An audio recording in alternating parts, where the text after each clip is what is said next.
Welcome to today's session. Today we're going to be talking about creating new possibles for the AEC space. Today's agenda is going to run quite simply. It will be an opening act from myself, Simon Bromfield, talking about a platform for better. With the second part of our session will be run by Neil Brooker, a senior technical specialist manager from EMEA Emerging. We will be doing a panel interview with a couple of our esteemed customers and colleagues, talking about creating the new possible for the AEC space in Africa. On that panel, we'll have three panelists. The first of those will be Richard Matchett, digital practice lead from Zutari here in South Africa, followed by Bodenbender, head of BIM department, Boogertman Partners, followed by Geraldine Clark, territory sales executive for the Autodesk team. Thank you, and really looking forward to the next few hours with you.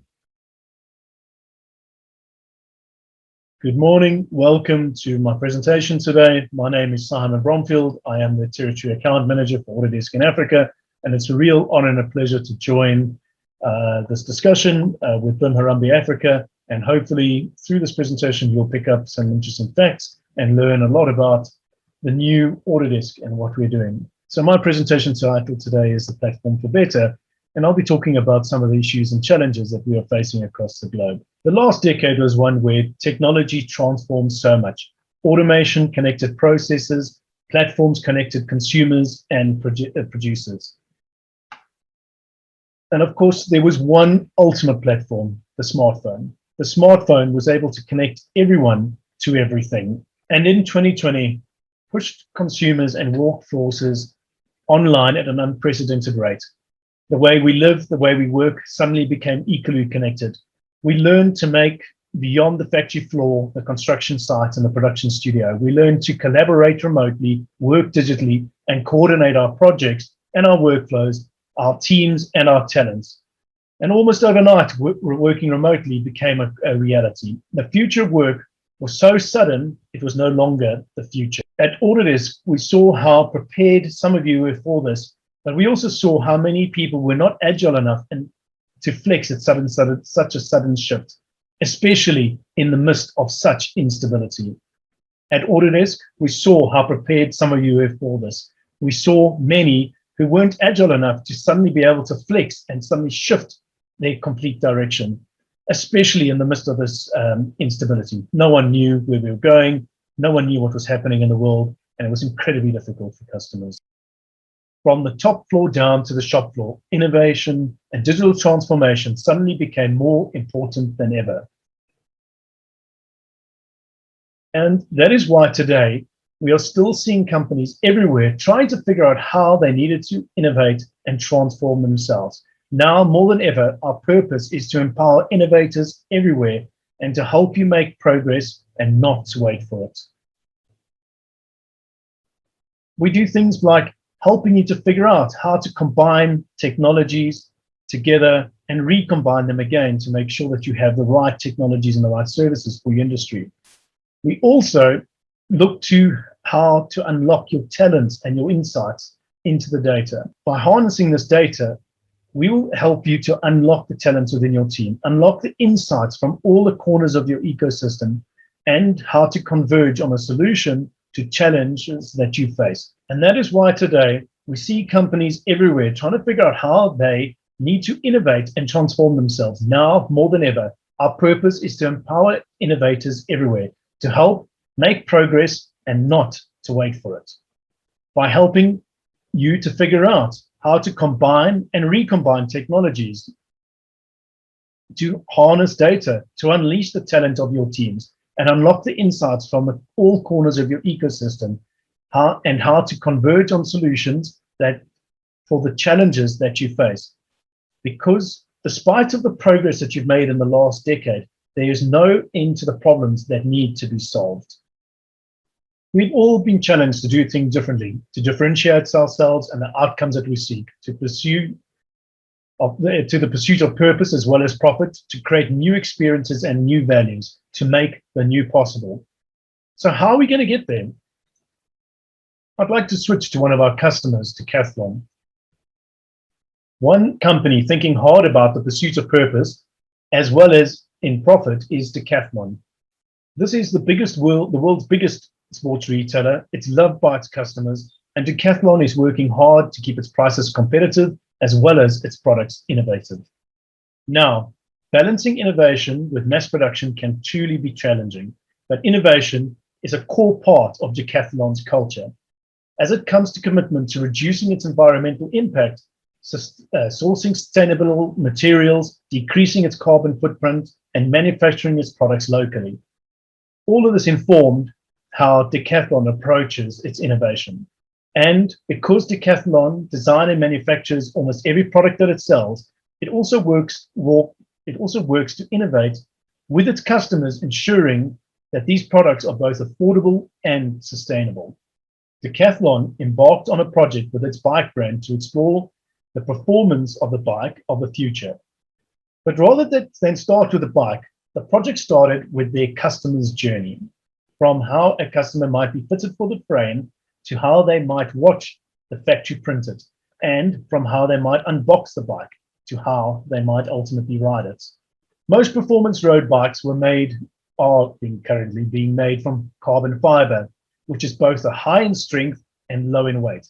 But the dirty little secret about carbon fiber is that it's wasteful to produce and incredibly difficult to recycle.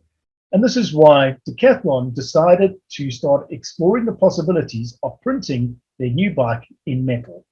Designers and engineers have been coordinating their work from the Fusion platform. The designers worked with generative design to unleash their talents to explore new areas. And the engineers worked concurrently to unlock insights into how the frames would be made and how they would perform. Decathlon has already 3D printed the bike forks, and it's thinking about printing the entire frame locally on demand so it could slash its weight and its carbon footprint, and of course, making it completely recyclable. But Decathlon wants to go even further. It wants its customer's journey to start in the virtual fitting room and end in a virtual race experience. Decathlon wants its customers to feel like they're part of a team. It wants them to be able to have an emotional experience with the bike inside the house as well outside on the road. Decathlon has been always good at innovating with its products and evolving its products, but by exploring how its products can produce less environmental impact with more emotional impact, Decathlon has been able to evolve the way it innovates. Let's change track slightly and talk about one of our customers, Nor Consult. It's not only just that Decathlon values creative ideas, we all do, but it's an execution of those deals that makes innovation so challenging, especially when you work at this scale. This is the E39 project that runs across fjords and around many mountains connecting Norway's west coast. The E39 project is an incredibly difficult project. It starts in the south, where $490 million is being spent on upgrading this 15-mile stretch of road, with 5 road tunnels, 47 constructions, including the world's largest balanced concrete cantilever bridge. This project was an ambitious investment. Nor Consult is a multidisciplinary consultancy that won the design and contract to build this in 2018, together with the contractor FB Guptanen. With a 4-year schedule, it was clear that they were going to have to design and build this in parallel. That's why Nor Consult looked at Dynamo to automate models and analyze complex geometry within Revit. They eliminated guesswork and grunt work, enabling it to deliver the design around 70% faster. It also enabled Nor Consult to optimize the design closer to the construction phase and bringing BIM data into Unity, which has then transformed design reviews into sessions where the team could experience how each design would be constructed. But Nor Consult was looking beyond design. It wanted to leverage full BIM to complete the entire project with as few drawings as possible, to advance its digital transformation efforts through the use of cloud to realize the full potential of BIM, bringing data on deviations, accidents, deficiencies, as well as information management, operation, and maintenance into a common data environment. And that's where Autodesk Forge came in. Nor Consult extended its collaboration platform using our cloud platform, Forge. It used Navisworks to aggregate over 800 BIM models, Forge to connect all of this information into an intuitive, location-based web interface. This enabled the project participations, all 2,000 of them, to collaborate on rich information modeling with just nothing more than the browser to unlock the potential insights that they needed to do their job. By generating the design in Revit, Norconsult was able to find strategies to reduce the amount of concrete and the amount of waste. Taking these insights into detailed parametric design unlocked a further reduction in the amount of concrete used on the bridge. And because producing a pound of concrete releases almost a pound of carbon monoxide, this equated to a 15% reduction in the total carbon emissions of this bridge alone. An incredible result. Norway's infrastructure projects are a strategic investment for the country's future. And for Norconsult, the digital transformation is a strategic intent that helps build a sustainable future, both for its business and also for its country. This incredible project shows how far our customers can go when they create solutions that are right for their challenges. When we help connect our customers, processes, and data, we can transform how they make things. As we work with our customers to transform how their products are made, we also transform what they can make, even when products are as magical as this. This is the incredible work of Leica, an innovative stop-motion animation studio in Portland. Stop motion uses physical sets and physical puppets, which are manipulated frame by frame by the animator. When played out, these frames form a story that is uniquely warm and has a quality that is hard to achieve through the digital mediums. But as well as being magical, stop motion is very technical and very time consuming. Everything that gets shot physically needs to be augmented digitally. Why?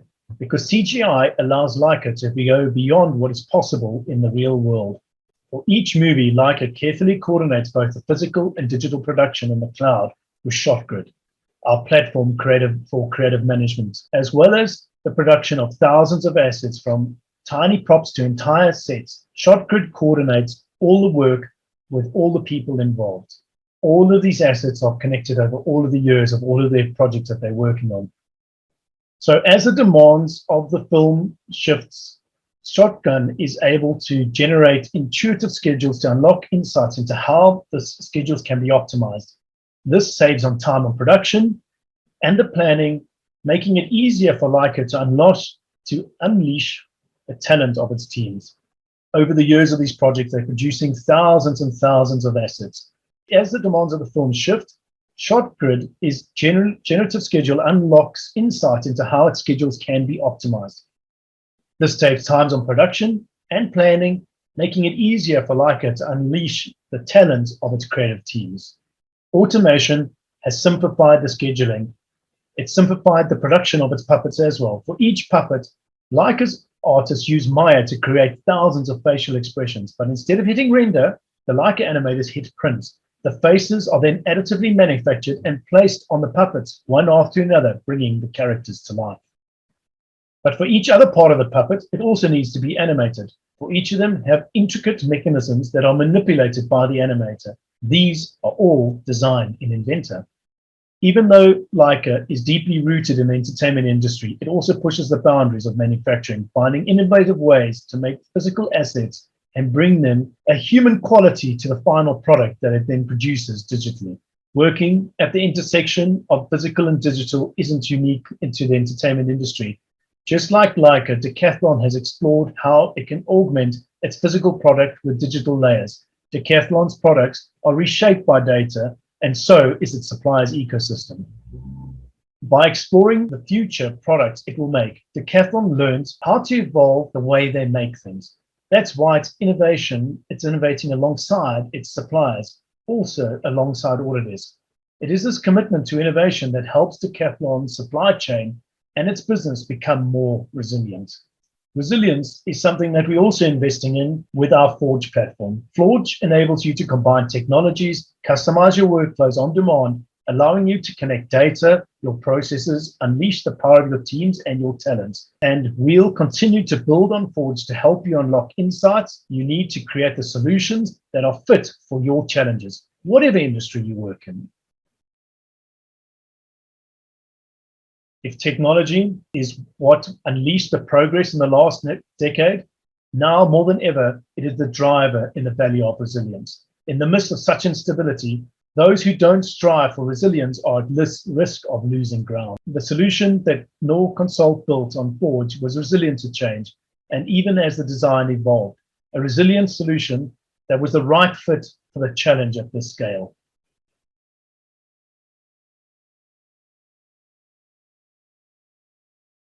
Leica is also no stranger to working at speed and scale. In fact, scale is something that Leica increases with each and every single film that they make.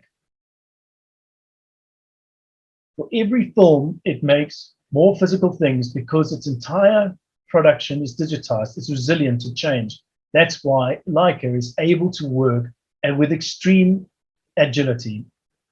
It's this agility that comes along with working digitally that makes work in such a dynamic and demanding landscape possible.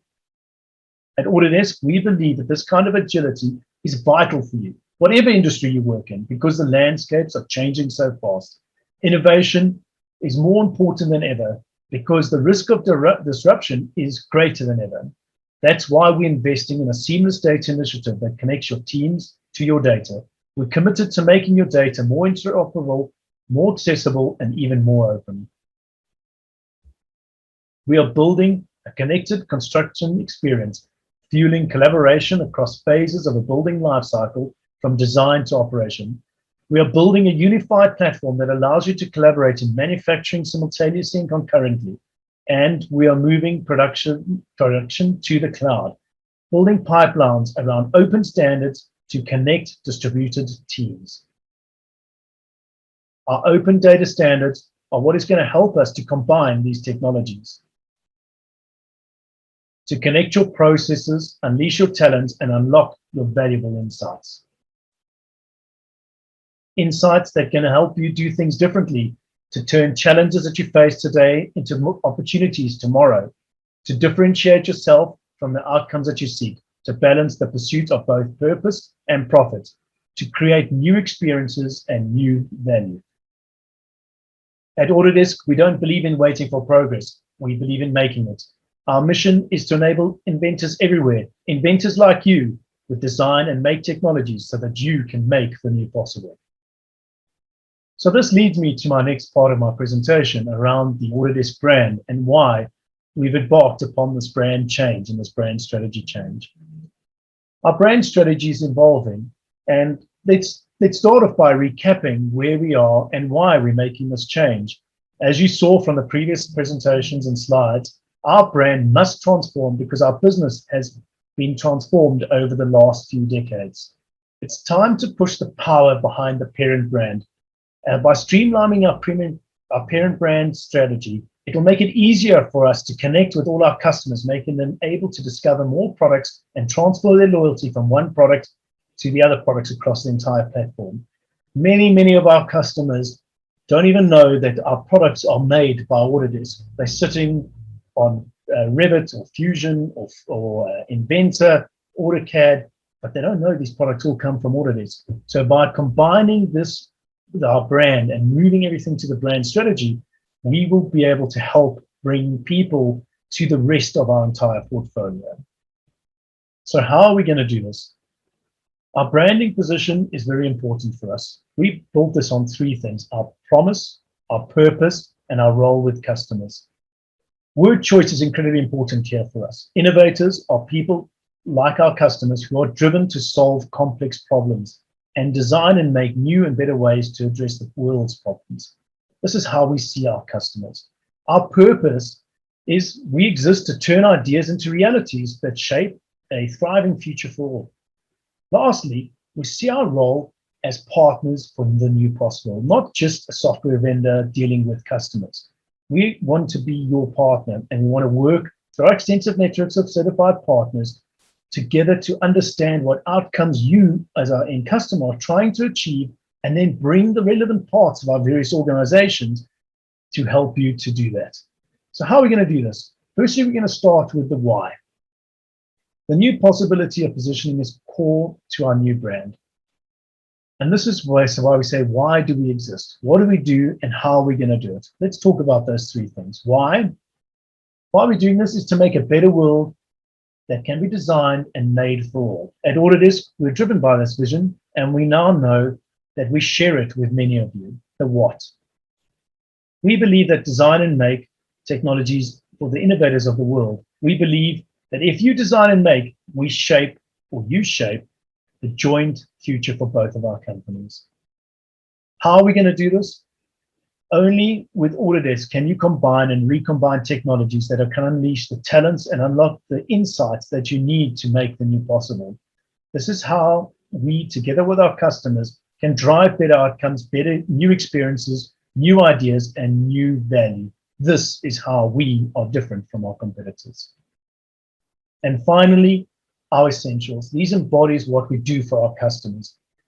They are how we represent ourselves and how we want to be seen by our customers. Reading these from left to right, you will understand what our goals are and how we want to be able to meet the future demands of your company and what we inspire to be. Our mission statement, or our elevator pitch, is really quite simply this. I'm not going to read it for you, you can read it afterwards, but we want to be that company that, together with the help from our customers, we turn their ideas into new realities that shape a better future for everyone. This is our new logo. It's an evolution, it's dynamic, it's bold, and it's memorable. This logo represents action, a momentum, a clear direction towards the future. It's a logo that nods to the Autodesk A while being abstract enough and inspire curiosity and imagination. We believe it's a strong, simple logo that works across all industry, and it's a logo that brings value and is synonymous with doing. Join us in the next part of our discussion for a journey and hear about two of our leading customers from Africa and how they've embraced the concept of being innovators and partnering with us for the new possible. Thank you very much for joining us today, and really looking forward to the rest of the presentation. I'm now going to hand over to my colleague, Neil Brooker, to take us through the rest of our presentation. Thank you. Hello, welcome to this roundtable session exploring how we might create a new possible for the AEC in Africa. I'm Neil Brooker. I'm a technical specialist manager with Autodesk, covering Middle East, Turkey and Africa. And I'm really pleased today to be joined in conversation by three exponents in the AEC field. In no particular order, we have Richard Matchett, who is the digital lead at Zutari, and he's responsible for their digital strategy and transformation, and is a professional engineer with over 20 years experience in the built environment in South Africa, Greater Africa and the Middle East. Richard believes the implementation of building information modelling is the fundamental enabler of achieving smart infrastructure and building solutions, and believes in using technology as a tool to enable human ingenuity. Welcome, Richard. Joining him, again in no particular order, is Geraldine Clark. Geraldine is a territory account sales executive with Autodesk. She has always been highly customer orientated and service driven, over a 17-year career with Autodesk experience in solution sales. And she prides herself in consulting with clients on solutions that address their business and project needs. And finally, but by no means ever least, we're joined by Herman Bodenbender, who is the head of the BIM department at Boogertman Partners. As the BIM manager, Herman is constantly seeking new ways to disrupt traditional processes, pushing the boundaries of design and construction, and developing the collaborative mindset across the industry. He has more than 10 years of experience on projects, varying from universities in Dubai, residential projects in Argentina, and he is currently working on the second largest mall in South Africa. He is also the co-founder of the BIM Community Africa, where he dedicates his time to the non-profit community and has the mission, the grand mission, to raise the tide of building information modelling knowledge in the industry. So welcome to you all. Thank you so much for joining us. This roundtable is designed to have a positive objective. So we have a positive aim to discuss the potentials and possibilities moving forward for the future of the industry. But just to start, I'd like to frame the topic and start the conversation with the situation and the reality today, because that has a great bearing on the way we move forward. So my first large question, very, very large question, is about challenges. What, in your mind, is the biggest challenge in the construction industry at the moment? And I'd like to direct that firstly to Richard, if I may. Thanks very much, Neil, and good afternoon, everyone. There are many challenges, I think, to the construction industry, and some of them are related to economic drivers and constraints. Some of them are related to this little bug that we call COVID, and some are related to the history of construction worldwide. So let's maybe start there. I think construction is unique in all of the professions that one can think of, between medicine and legal and marketing, etc. Construction has one unique challenge, that every project is different. Every project has unique topographies and geographies and geologies, and different teams of people working collaboratively to create an outcome. And that uniqueness of the construction industry really makes it challenging to change things, to bring in new ideas, and it certainly is in and of itself a challenge to complete projects successfully on time, on budget. So when we look at construction through the lens of BIM, being in a BIM conference, I would say one of its biggest challenges is inherent to the nature of construction itself, and is definitely something that as communities of practice we are seeking to overcome. Great. You mentioned the uniqueness of the construction industry, and obviously that adds to the challenges. Could you elaborate a little bit on the uniqueness? What makes construction industry unique, say, for example, from manufacturing or from other major mainstream industries? Absolutely. So many of the well-transformed industries, let's take manufacturing for example, have predictable, repetitive processes that can be automated, can be digitized. Whereas any construction project that you encounter, when you arrive on site on day one, you're entering a world that is unique, that has unique constraints and parameters, and you are working together with a group of people that has been assembled for that particular project. Even on projects that have the same overall role players, maybe similar companies that have worked together previously, the configuration of people, the combination of unique skills applied in the context of unique parameters on a project makes it very complicated. And maybe jumping the gun here, but I think one of the opportunities that we have with better information modeling through BIM is to bridge some of those challenges and to enable really effective collaboration given the complexities of those projects. Absolutely. I asked the question about uniqueness because it is a particular constraint, if you like, but also an opportunity at the same time. Thank you, Richard. Geraldine, what are your customers saying to you about the challenges they're facing? Yeah, very similar to what Richard has mentioned, and I guess the challenges would vary based on a company's maturity. But like Richard said, it is inherent to the industry, and especially to the African continent. So electricity supply, slower rates of vaccinations, maybe even political interruptions. And COVID has almost forced this transformation to adopt technology.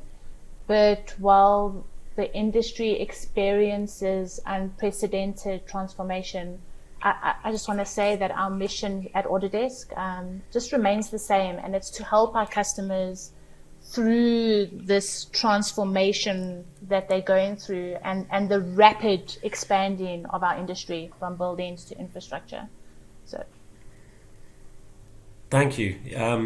And we'll come to reticence later, when we're trying to help our customers. There's obviously some reticence there, but we'll come to that later.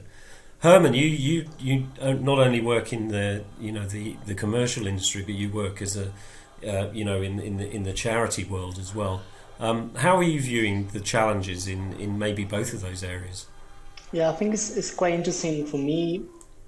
Like Richard mentioned, we have multiple challenges, and also one of the biggest challenges we have as professionals driving this way is to find, first of all, the first one to tackle. Which one is the one that becomes an enabler to then becomes a domino effect? And that's on its own is a real challenge.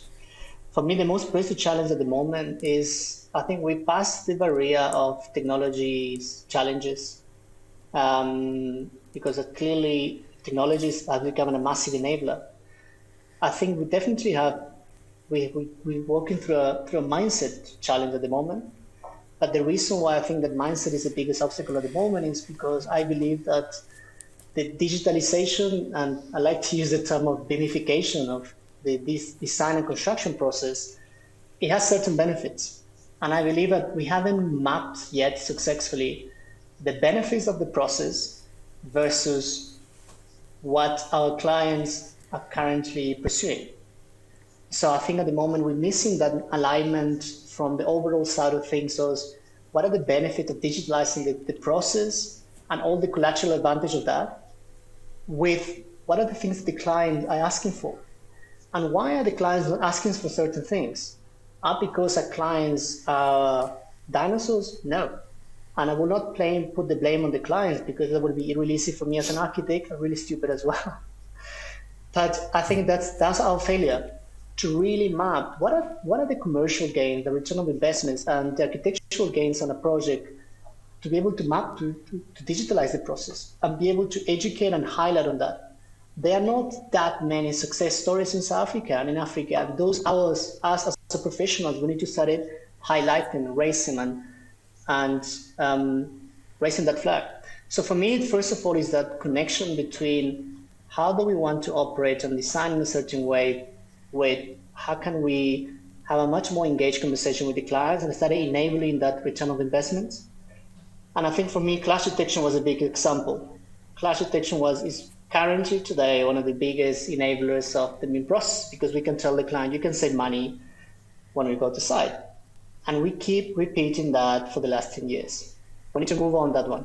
Well, now we need to start chasing bigger mountains, and I want to keep saying clash detection, but now we need to start thinking, how can now we create a process that it will not help a bunch of designers for 2 years to design and coordinate a better building, but rather create a data set between the entire professional team that can help us for the next 20 years. And not just to save money on the building, but at the end of the day, to change the life of the people that is going to interact with the building, give them a better environment. So for me, that is the biggest challenge at the moment. And everything else will be enabled after we started solving these big issues. Thank you. Yeah, it's interesting you mentioned clash detection. Obviously, I've been working for Autodesk for a fair few years, and clash detection was the carrot for a while. Not the only one, but it was a big one. And you're quite right. We have moved on. We're now looking at the enablement of connected building information modeling and connected teams. And something like clash detection is extremely important, but it's just a small part of that overall joined up process, if you like. A few of you mentioned COVID, and of course we can't escape that. And we don't want to dwell too much on that because we want to be positive and look forward. During the pandemic, however, the work dynamic changed significantly, as you know, and fairly abruptly. And suddenly remote working became almost the norm, or the norm in many areas. And digital communication and work sharing became extremely important, even paramount. The digital transformation process was accelerated by this necessity.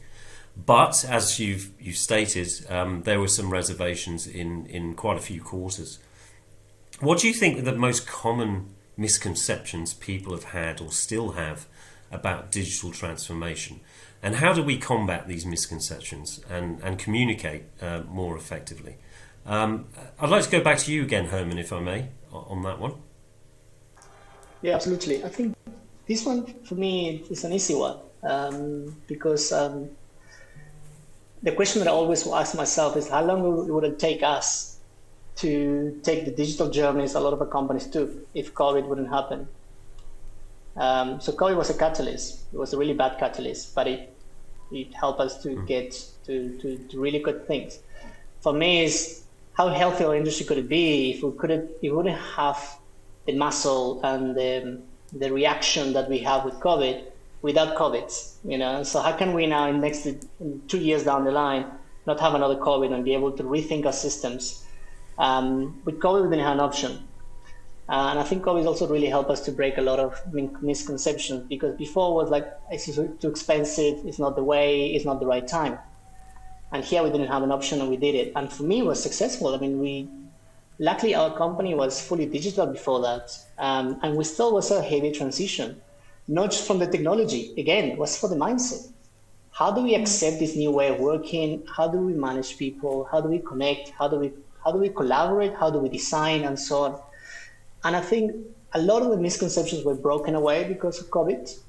A lot of people thought it was impossible, especially for an architectural firm, to be able to co-design something virtually, because it goes against the very principle of design, that it's put two people together. And we find out that actually we can design much better. We can connect with more people at the same time. We can collect more ideas and so on. So I think the misconceptions we have managed to break quite a lot, but also we managed to create a bunch of new ones as well. I think we haven't yet experienced what are the new ones that are there, that are about to flourish. And some of them we're going to find out in 2 years or 5 years. But for me, something that I found out now is we managed to create a much more flexible mindset towards things. We're much more explorative as well. And that's something that I want to encourage as well. And I keep saying to people, let's design our own COVID, right? A safe COVID. So let's design a problem that will really force us to change, and let's tackle with it. Thank you. Yeah, you touched on a couple of really, really good points there. One was the perception that digital transformation will change everything that we do now and we know and love in a bad way, but also that maybe the misconception that digital transformation will cure everything almost instantly. So I think when you said we still don't know what the bad things are that will come out of the digital transformation in maybe 2 or 3 years, it might be in that kind of direction.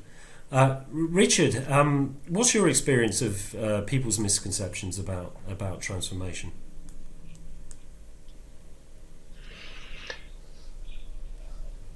So transformation involves change inherently.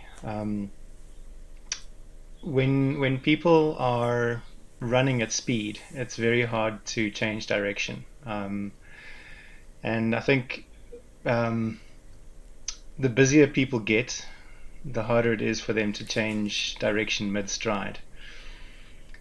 We say that COVID was a catalyst, and I agree with Herman, and maybe the way that it catalyzed us was it forced us to stop. And it forced us to change direction, and it provided us with that steering mechanism, in a sense. Post-COVID, we've now picked up speed again, and so whichever direction we're facing right now is going to be the way we run for the foreseeable future. I think companies that took advantage of the crisis and capitalized on the opportunities, the upside of such a horrible situation, I think those companies are now facing in a new direction. We certainly have seen that. We've seen how some of the misconceptions around working from home have changed. People thought that you can't work apart, and I think that's partly what Herman was saying. People have realized that the cloud is not the enemy. People were worried about not having possession of data. People also, I think, had a misconception that change was not possible, and we've proven that it is. And I think fundamentally that's probably one of the biggest lessons we've learned, is that on the other side of the first piece of the change, because I don't think the change has stopped, change will continue, but on the back of the first few months and the first year of this new reality that we're living in, people have realized that we can actually do this. We can adapt the way we work. We can change the types of applications we are used to, and that's going to stand us in good stead as an industry as well. And it's going to show us that the next time a disruptor comes along, whatever that might be, Herman, it's going to be seen more as an opportunity, and I think people are going to look at it with different eyes and say, this is not the end of the world. It's just the end of the current normal, and we'll figure out what the new normal is. So people are going to be more flexible, more willing to adopt and adapt more rapidly in the future. Yeah. And Geraldine, obviously you have contact with a lot of people in your role. What do you see as the misconceptions, and how do you try and combat them on a daily basis? Yeah, the biggest and by far most common misconception people have about digital transformation is that everything has to change. It's too big of a task to tackle, and it comes with a hefty cost. But not all processes need to change. Maybe slightly adjusted and tweaked to accommodate the new way of working. But if we're not throwing out everything and starting from scratch. So if the transformation from traditional ways of working to a digital way of working is planned out in a phased approach, I think any organization can approach it. Fantastic. And you mentioned some advice in there already, and that would be, leading on to the next question. If you just had one piece of advice with all of your experiences, combined experiences, to give to someone who is trying to start their digital transformation, is unaware what the effect will be, how to do it, where to go, what would that one piece of practical advice be? And I'll start with Geraldine, as you're already up. So I think start with your desired outcome. So the outcomes that your business wants to achieve, then work backwards from there. And then what capabilities are required to achieve that. So don't start with the technology. I think start with the outcome that you want. And then from there, you can start putting the roadmap and goals together and start achieving those quick successes to start seeing results. Great, thank you. And Richard, same piece of practical advice. Which one would you give? Very similar to what Geraldine said. Some of the changes in digital transformation are going to be very internally focused. So I know we're talking about BIM, but BIM sits within the ecosystem of a corporate structure, within corporate processes and a corporate pattern of behavior. So I'm actually going to step away from BIM and say, as businesses, we need to work on our overall digital maturity. Without a baseline of simple things like computer literacy, just being able to use more than just the most basic functions on your computer. In the digital age, we need to be fit to operate within the digital environment. And so a large portion of digital transformation is just getting those basics right. It's certainly something that we're focusing on, again, in my company, to say, how do we do simple things like how do we share information in general? How do we co-author documents? And the principles that you get out of those processes roll back into how do you federate a 3D model in BIM. And so really, it's understanding that digital transformation is more than just the adoption of a particular type of workflow or the change in the way we do engineering. It's the way we do business in general. So the piece of advice I have is look at your basic way of working and raise the bar. Get your executives on board. Make sure that they are working in a smart manner as well. And then find the quick wins. Select one or two projects that you have the greatest chance of success for, Don't start in the deep end of the swimming pool, start in the shallow end. Pick something that you can make a success of and then tell that story. I think our engineers need to hear that things are possible, and we're talking about the new possible. They need to see what those possibilities are so that they can believe in them. And so on the back of success, people are more bold. They're prepared to take that risk of trying something new, because it's no longer just what a third party told us is possible, but they're starting to believe it because they've seen it for themselves. So get your basics right and start small and build. Absolutely, and you mentioned find the quick wins, be incremental. It's a common not complaint but theme that a lot of people say we don't have time. We don't have time to adopt the new technology. We don't have time to do to undertake digital transformation. We've got project after project after project. And one of the things that I've seen that some people do when they're moving into the digital transformation is potentially take a small project they've already completed and see what the benefits of that are, doing it in a different way. See what the financial benefits, the time benefits, the skills benefits are of doing that in a different way. So absolutely, find the quick wins both in terms of time, but also cost as well. Absolutely. Thank you. And Herman, what's your perception on the piece of advice you would give to someone? So definitely resonate with what Geraldine and Richard said. And to become maybe slightly more practical, I personally hate the term digital transformation, because it becomes a white elephant. And the moment you say that, it implies a lot of good things, but in practice, I think creates a lot of fear.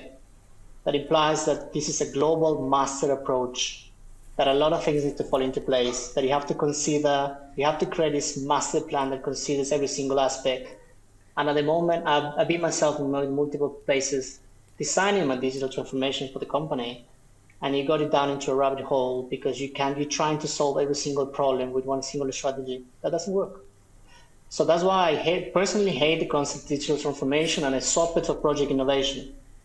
For me, it's about, we need to borrow a lot of the concepts and ideas from the manufacturing world. Each one of our buildings is a prototype. On the manufacturing side, they design one product, and that product might have hundreds of different prototype and versions that they curate slightly better and better and better. So first thing we need to learn is, super important for our firm, is to find a way that you can capture IP on a really efficient way, and how you can capture the small wins of each project. 90% of the practice that I've been dealing with, especially ourselves, we're really bad at capturing the wins. We're really bad at capturing the lesson learned and be able to transfer it to the new people. We're jumping into an era that staff turnover becomes much more aggressive. We want to get to a point that our staff will be turning after every year. So how you manage to get somebody into your company, absorbs, learn the IPs, and quickly become and transfer. So for me, one of the most important things is, if each of our buildings, each of our project is our own little prototype, and the opportunity we have to innovate is extremely small, then find a really good way to harvest that 10% of innovation and create a cumulative one. Then the second thing for me is, again, project specific. Don't take the entire project, don't take the entire company, take one project. Trying to allocate at least a 10% or just aim to one particular thing that you can improve in that project. Would it be clash detection? Would it be cloud collaboration? Would it be a new type of automated technology and so on? That's super important.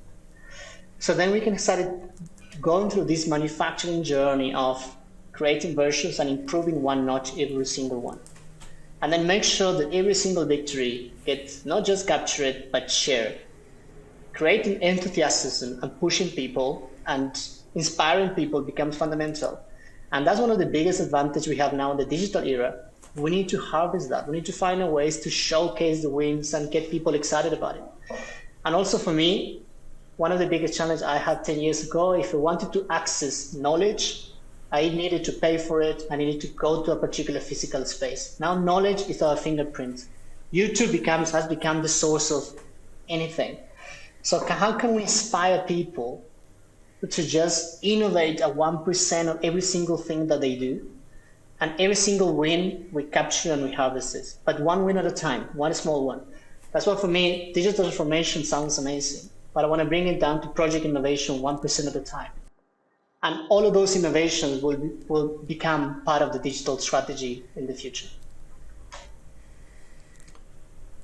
Fantastic. Yeah, I like project innovation as a term, and I think you've all really underline one aspect of this is that, you know, don't try and do too much. Do the small things that make sense and can prove the benefits of changing the ways you work, and always broadcast the lessons learned so that you can utilize them in future projects. Moving on from that, and I'll come back to Herman again because I think you've already almost covered it, but with that in mind, what are the critical changes that we should make, we, the construction industry, the AEC industry, must make to face the future effectively? And let's put an optimistic spin on this. You know, what is the optimistic opportunity for us now with all the lessons that we learned from COVID and the need to change the way we work? So it's a really interesting question and really difficult to answer as well, but I think what I'm excited about it, we never had so many opportunities like we have right now. We just have a global phenomenon a couple of months ago that really helped us to break a lot of misconceptions and have to become much more reactive. We have now lots of different digital platforms and environments that really help us to bring people together in multiple ways. We might even have a lot, like more platforms that we actually need. So now is the time that we can really start exploring, and there are a lot of low-hanging fruits. First thing, the cloud. I mean, be able to co-author anything and be able to put two brilliant minds together that they might be not just kilometers apart, but in different continents. That's a luxury we didn't have before. Now it's a massive opportunity. And that's for me super excited. So how can we start harvesting those things? And I mean, the world is an oyster, just moving to the cloud, just be able to have an entire set of professional team for a building, be able to co-collaborate on a federated model on the cloud. That's insane, in my opinion. And that's something now we need to start understanding.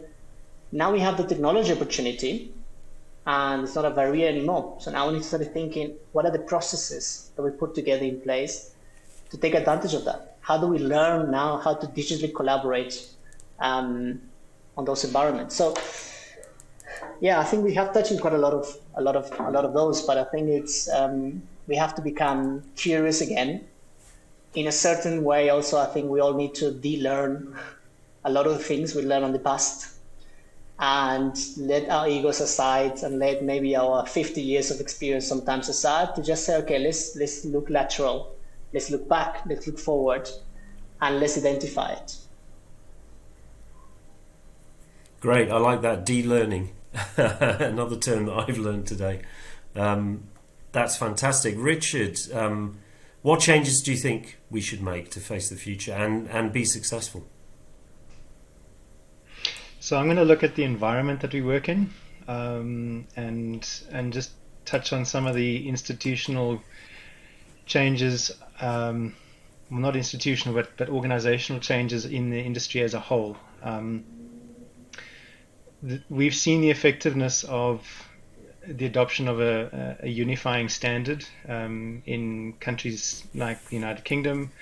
Australia has followed suit, and what that adoption of the ISO 19650 information standard did was it created a common approach to managing data. And if we're talking digital, it's about data and information. Quite simply, that's the long and short of it. So having a standard that we can agree on will definitely facilitate things. Secondly is having a look at our procurement systems. You're only going to get a different answer if you ask a different question in any situation. And procurement is the way that the question gets asked. whether that's procuring the services of the design team or the construction team. It's also how we ask the questions about scope. And so changing the way we approach development in general and asking different questions is going to change the way that projects turn out. So if we start by asking questions in the development stage of a project that are beyond just what we're going to build, but start looking ahead at how we're going to operate, those different questions will change the way that designs are done. It will change the way that we create information, coming back to what Herman said at the beginning about the 20-year view rather than the 2-year view, and changing the way that we procure services. What do we ask for in our bids? What do we allow for? What do we reference? Changing the way that we provide information to contractors, being more explicit around risks, being more explicit around what actually needs to get done, and giving more information rather than being cryptic. So those environmental changes, if I can call them that, are critical. We've got to change the way we think about development and do so in a way that encourages the right behavior and encourages the right response to those questions. Thanks, Neil. Thank you. And that ties up nicely with what Herman said earlier about the mindset, the way we think, and it's not just about technology. It's not you throw technology at a problem and it'll go away. They're just enablers, and we must change the way that we think, the way we work, the way we plan. Richard, is the future bright for the construction industry in Africa, in your opinion? Oh, absolutely. Absolutely. I mean, there is so much that we need to do, and the timing of what we need to do and what we're able to do is beautifully coincident. If ever there was an opportunity for us as a continent, it's now.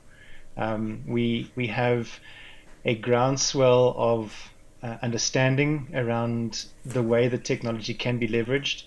We have international standards that are being written for us, that we don't need to rewrite and recreate. We've got the proof of concepts outside of our shores that we can adopt and adapt if necessary and run with.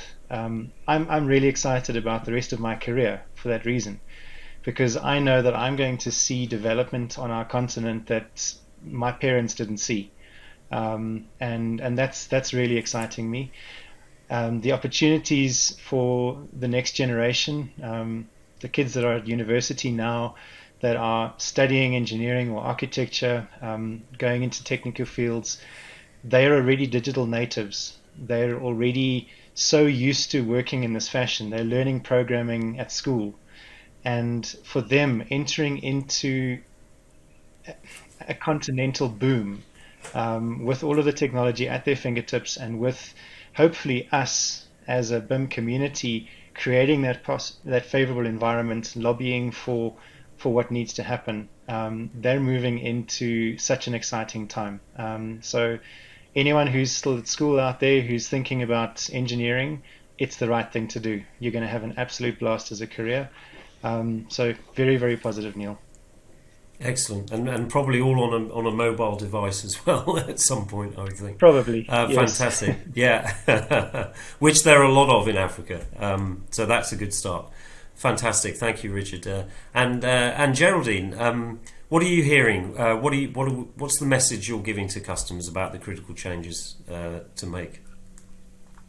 Yeah, I think the most critical changes is we must face the future effectively, and that is to push to do more with less, and uncovering new ways of working.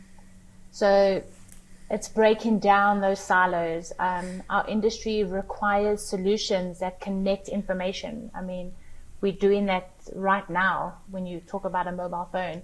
So teams and technology, they need to connect. We need to start embracing tools that connect construction. Recognize the value behind harnessing data to unlock insights from all corners of the ecosystem. And this can be done through the Autodesk Construction Cloud. So it supplies a single platform through the entire project lifecycle. So from your design to plan, build, handover, and operations. So it's a really easy to use interface, and it can just be used with many stakeholders within a project. So thank you very much. We're at the end of the discussion. Thank you to Richard, Herman and Geraldine for your insights and your expertise and your vision as well. And I think the vision and the enthusiasm from you all about the future in the industry, and particularly in Africa, bodes well for the future. And I think with that mindset, Africa is looking bright for the AEC in the construction industry. Thank you so much for your time, and thank you for viewing out there, and please look out for future events. Thank you very much.